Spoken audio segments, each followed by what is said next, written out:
Krishna Prestaya Mutare Srimati Bhakti Sarvata Goswami Niti Vishnu Hare Krishna Prestaya Mutare Srimati Bhakti Vedanta Swami Niti Namine Namaste Saraswati Devi Gauravani Pracharini Rishisha Shunyavadi Pasyachari Shatarini Shri Krishna Chaitanya Prabhu Nityananda Shri Advaita Gadadhara Shri Vasadi Gaura Bhaktavrinda Hare Krishna Krishna Krishna Hare Hare Hare Ramo Ramo Ramo Hare Hare Shakarpa Tarubhyascha Kripa Sinubhya Eva Cha Patitanam Pavanebhyo Vaishnavibhyo Namo Namaha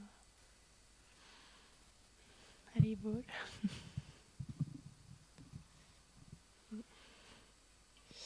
Avant de commencer cette classe, je vais demander les bénédictions de de la parampara de mon maître spirituel et de toutes les personnes présentes aujourd'hui.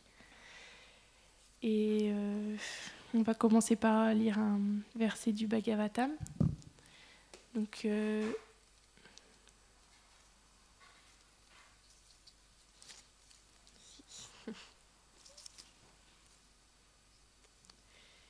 le verset, bon, c'est un long verset.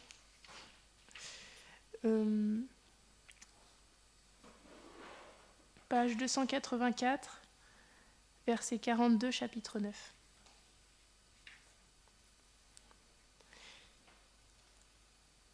Om Namo Bhagavate Vasudevaya.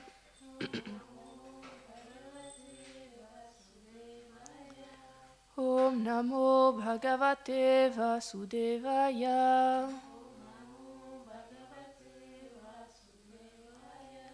Om Namo Bhagavate Vasudevaya.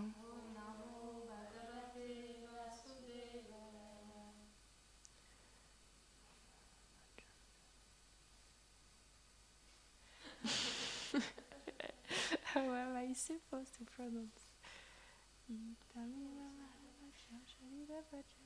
Tamima Mahamajam Sharira Bhajam. Ridi Dishtita Matma Kalpitanam.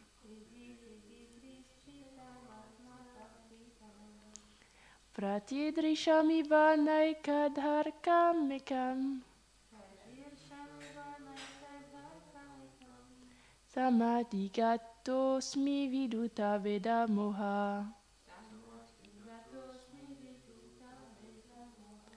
Tam imamaha majam sharira bhajam.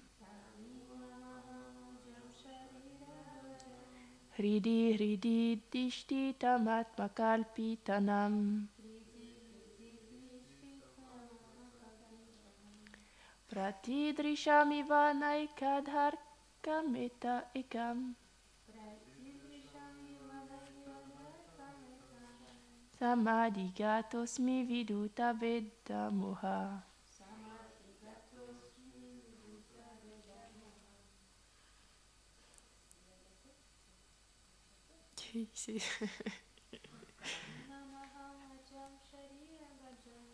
Tamima Mahamajam Sharira Bhajam.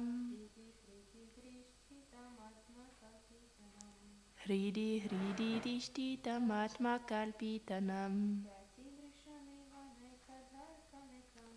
Pratidrishamiva Naikadharkamekam.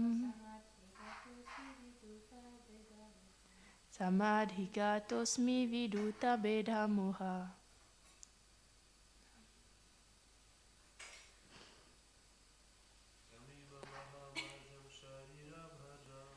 Tamima Mahamajam Sharira Bhajam.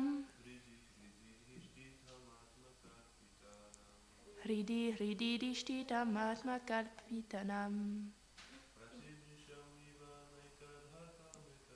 Pratidrishamiva Naikadharkamekam. Samadhigatosmi Viduta Vedamoha.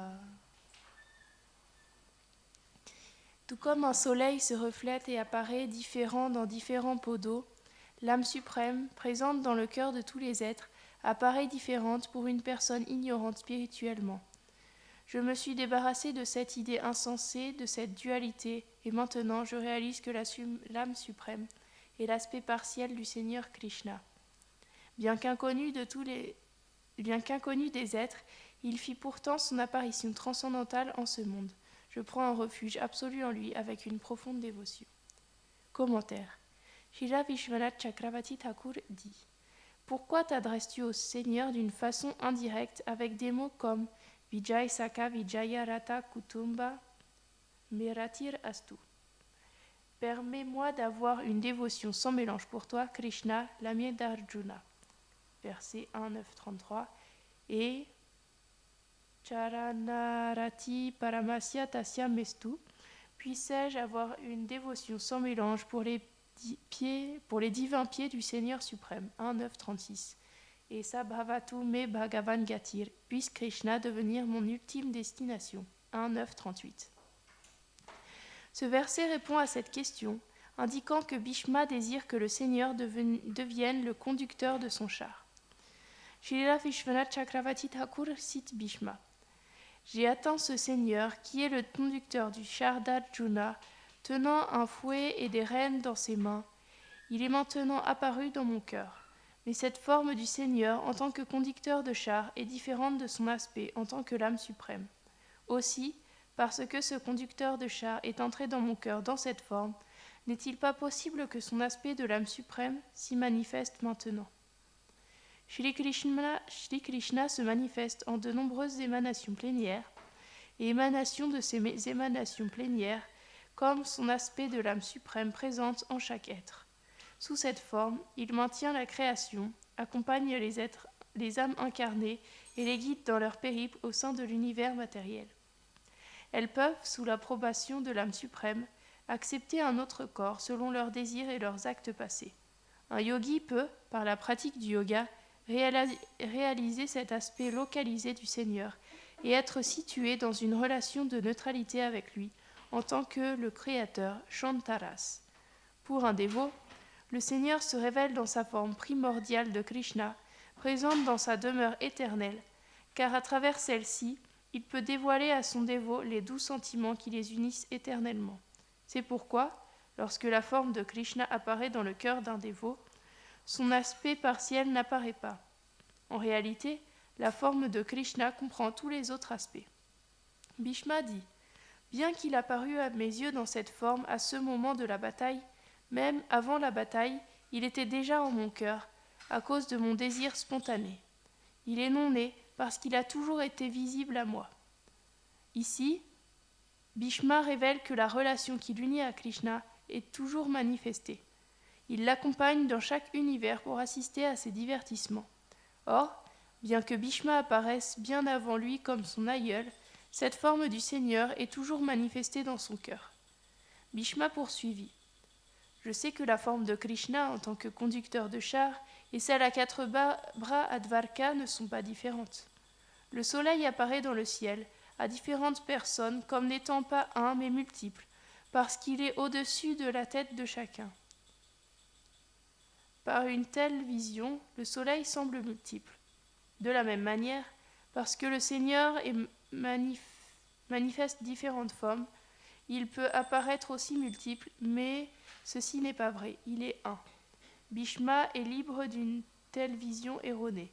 Bhishma dit: bien que Krishna apparaisse dans mon cœur et dans les cœurs de ses dévots comme Yudhishthir, Vasudev, Uddhava, Nanda et les gopis, à travers différentes relations et sentiments d'amour, je sais que c'est le même Krishna. Bien que je connaisse les différents degrés d'excellence des sentiments d'amour de ces dévots, je ne peux abandonner mon attachement naturel pour la forme de Krishna en tant que conducteur du char. Même penser à la forme à 4 bras de Krishna à Dvarka n'est pas attirant pour moi. La relation qu'échange un dévot avec le Seigneur le comble parfaitement. Bien qu'il puisse exister des relations parfois plus intimes avec Krishna, il ne peut quitter son attachement pour les pieds du Seigneur dans cette forme particulière. Ceci comble au plus haut point Krishna, à l'exemple de Murari Gupta.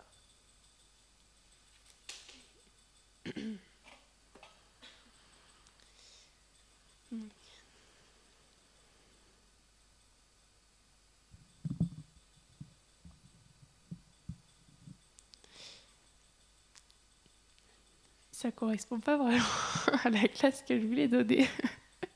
Je ne sais pas comment enchaîner à partir du verset. En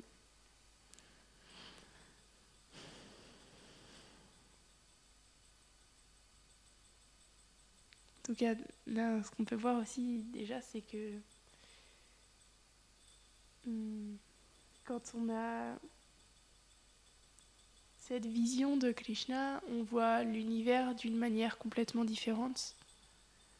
Même si, c'est-à-dire que quand on a une relation avec Krishna, on est capable de le voir dans chaque chose.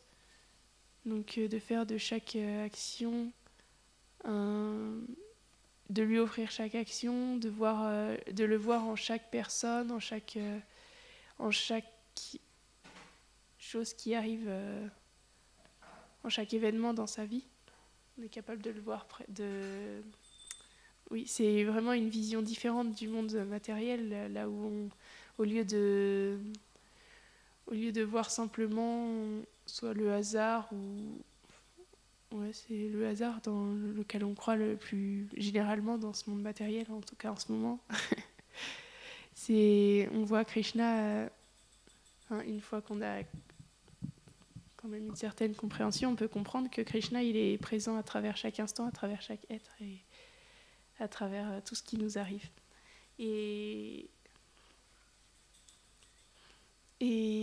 ça donne une vision vraiment plus équanime de tout ce qui est, au lieu d'être attiré, parce que le mental, il a la tendance de soit être attiré par les objets, soit de rejeter les objets.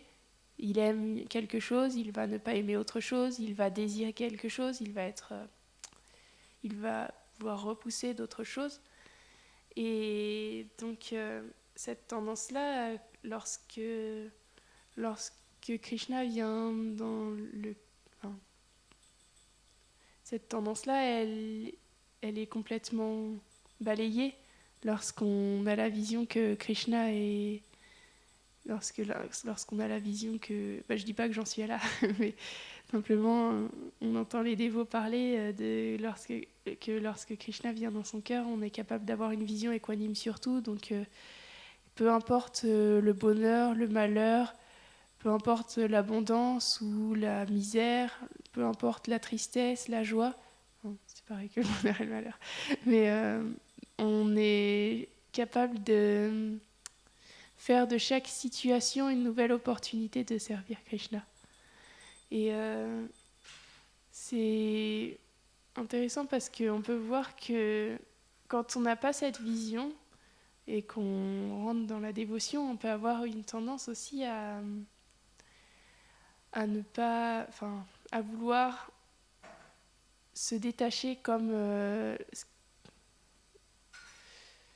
au lieu de désirer, vu qu'on a une tendance en tant que matérialiste à beaucoup désirer, à désirer tous les objets pour les exploiter. Lorsqu'on va rentrer en contact avec une connaissance qui est supérieure, on va pouvoir se dire ah non, en fait, il faut tout rejeter, il faut quitter tout, il faut être détaché de tous les bonheurs, de tous les plaisirs de ce monde. Et du coup, à faire des austérités qui sont finalement pas sincères. Parce que si on les fait avec un cœur sec, c'est-à-dire pas vraiment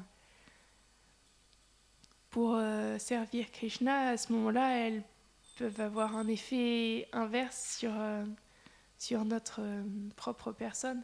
Il y a une histoire que j'ai écoutée ce matin et qui était intéressante, justement dans ce cadre-là, parce que c'était un dévot qui vivait dans une matte à Mathura et qui était comme ça à beaucoup faire d'austérité. Il faisait beaucoup de services, vraiment beaucoup de services. Le matin, il se lavait, il allait marcher jusqu'à la Yamuna, même l'hiver, pour se laver. Il revenait avec ses habits mouillés. Après, il chantait, il faisait du service. Toute la journée, il n'arrêtait pas. Et il mangeait une fois par jour, il jeûnait, il faisait vraiment extrêmement beaucoup de services.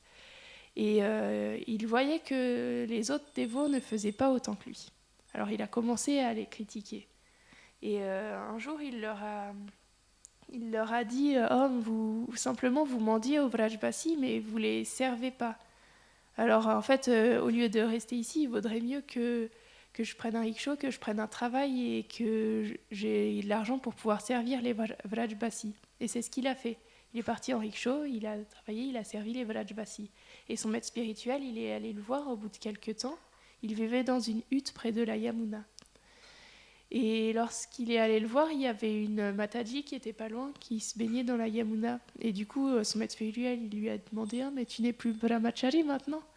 Et le dévot, il a répondu « Non, en fait, c'est juste une Mataji, elle est là, je l'aide et en échange, elle fait le repas pour moi le soir et sinon, elle lui donne un refuge. Mais nous ne sommes pas ensemble. » Et puis finalement, quelques années plus tard, son maître spirituel, il l'a croisé dans une... Il était avec un filet de pêcheur, en fait, il pêchait et puis il était avec cette Mataji et 4-5 enfants. Et du coup, son maître spirituel, il lui a dit « Ah, mais en fait, tu n'es plus Krishnadas, tu es Mayadas. » Et en fait, ça montre... et là, à ce moment-là, le dévot, il a baissé la tête. Et ça montre qu'on peut faire beaucoup pour faire un show de tout ce qu'on fait, de vraiment... d'avoir l'air de faire beaucoup de services, etc. Mais le plus important, c'est le cœur avec lequel on le fait, peu importe la quantité qu'on est capable d'accomplir dans une journée, peu importe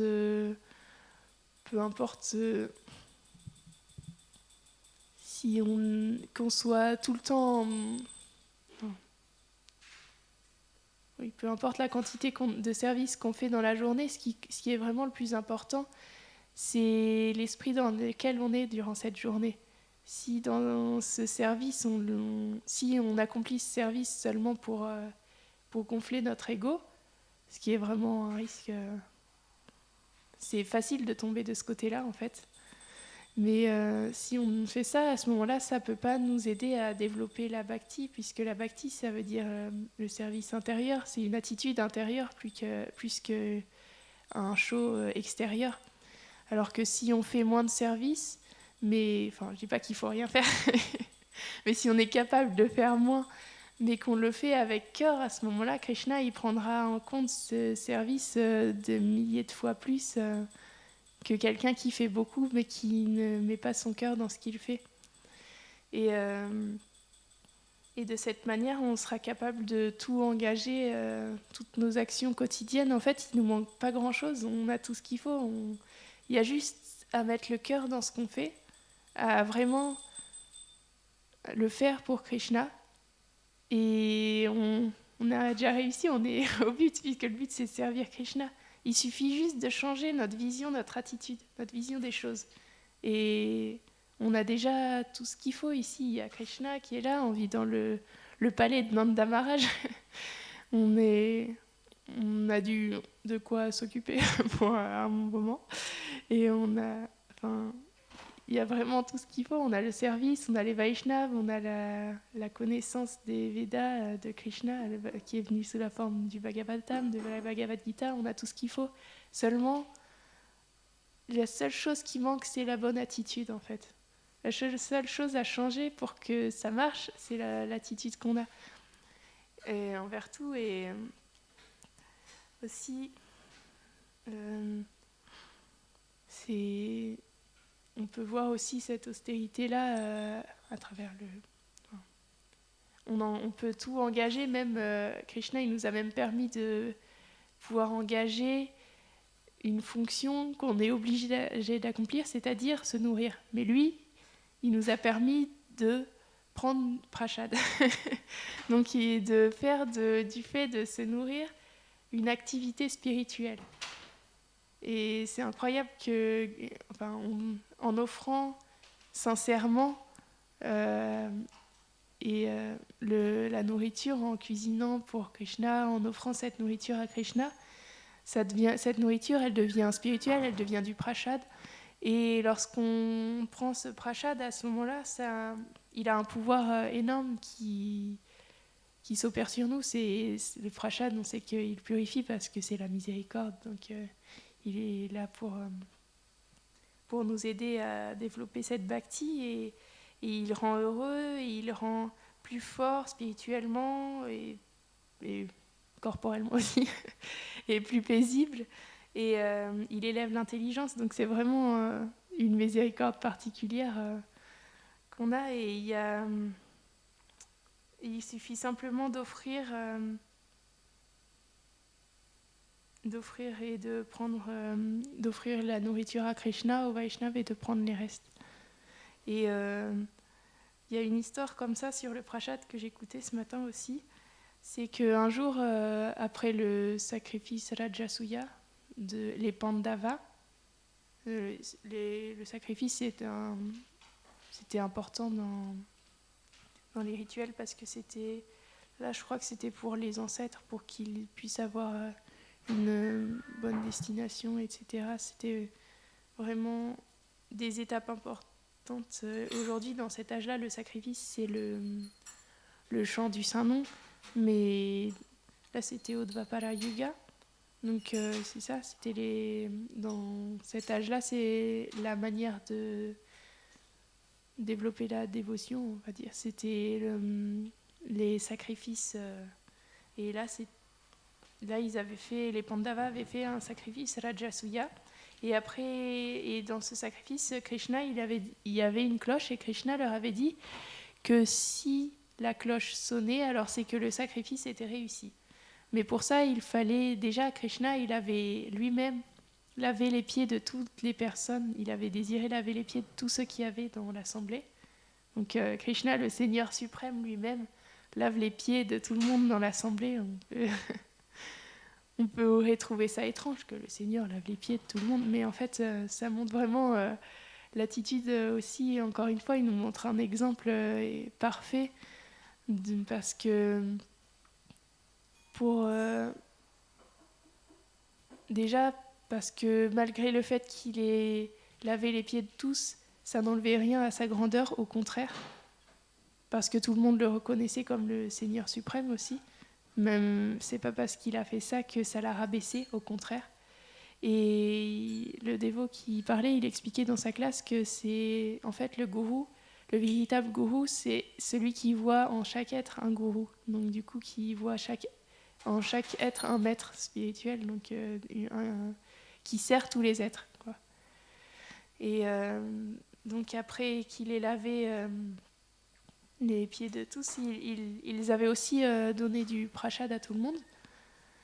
Et après, les Pandavas, ils sont allés dormir sur le toit. Mais la cloche, elle n'a pas sonné.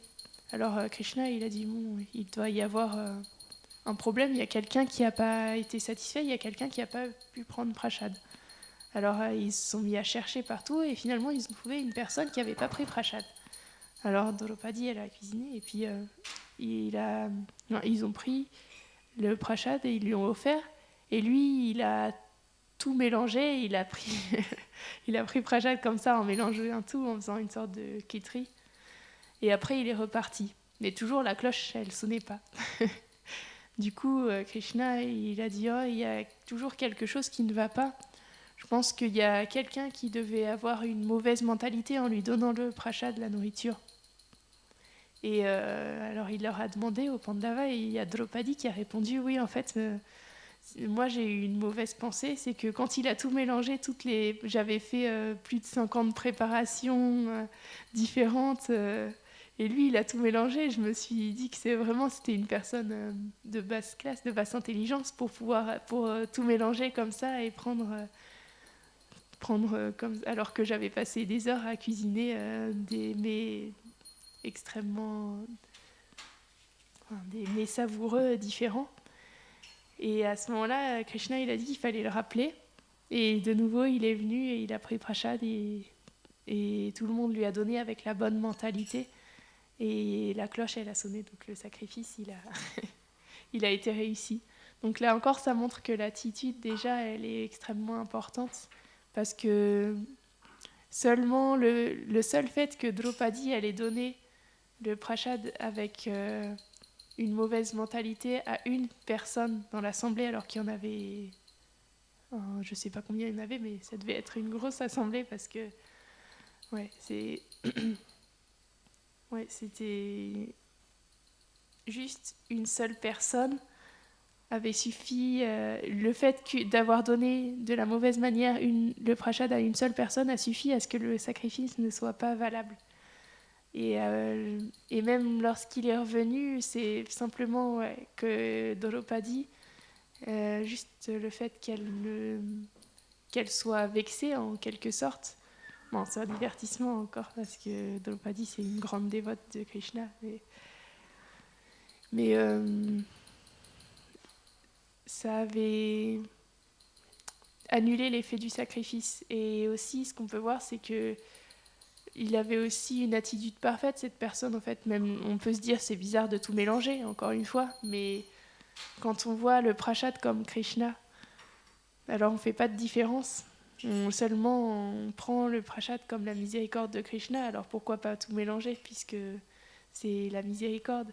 C'est vraiment une méditation aussi à avoir, qu'il faudrait qu'on essaye d'avoir, de voir le prashad comme la miséricorde de Krishna qui vient et de l'honorer autrement que simplement pour remplir l'estomac, mais comme vraiment un service, puisque c'est Krishna qui se manifeste dans notre assiette pour pouvoir nous nourrir, et pour qu'on puisse aussi, par la même occasion, s'éveiller spirituellement. Il faudrait avoir une attitude humble même envers le prashad, en fait. Pas seulement envers tous les êtres, mais envers le prashad, envers toute chose. Et donc voilà, c'est sur ça que je voulais finir ma classe. Donc si vous avez d'autres choses à rajouter. Non. Question?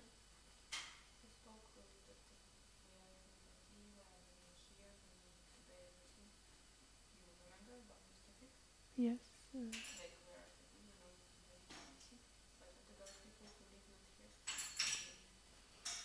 Alors il y a Samani qui dit,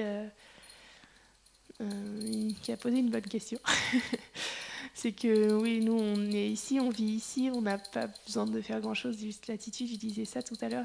Mais alors pour ceux qui vivent pas ici, qu'est-ce qu'il faut penser pour les personnes qui vivent pas ici? Bah déjà, le principe c'est que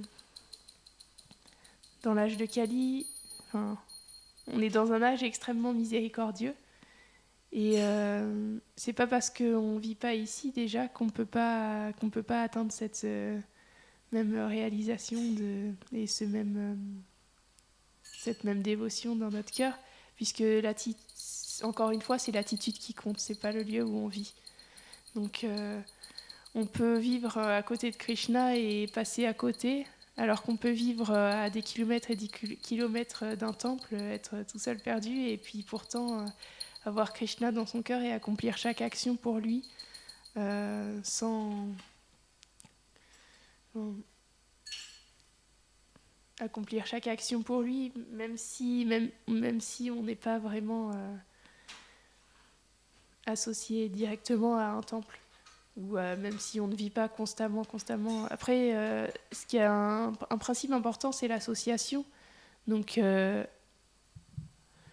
même si on ne vit pas dans le temple même, il y a des tas d'autres moyens de s'associer aussi, même si on n'est pas tout le temps en contact avec d'autres Vaishnavas, avec des sadhus aussi. C'est que les sadhus, ils ont laissé beaucoup de livres derrière. Ils ont vraiment fait ça pour pouvoir guider les êtres dans ce monde. C'est leur miséricorde, ils la transmettent à travers leurs livres. Donc on peut s'associer aussi de cette manière. Et puis, oui, c'est... Puis bien sûr le chant, on peut chanter n'importe où, qu'importe si on est dans un temple ou bien perdu dans l'espace. ce sera la même chose, c'est l'attitude qui compte. On peut chanter devant une déité installée de Krishna tous les jours et ressentir moins qu'une personne qui chante au milieu de la forêt ou bien au milieu de la ville. C'est pas l'endroit où on est qui compte, c'est encore, je fais que de le répéter, mais c'est l'attitude avec laquelle on le fait les choses. Donc, je sais pas, ça a répondu à ta question? Oui, d'accord. Jai Srimad Bhagavatam ki Jai.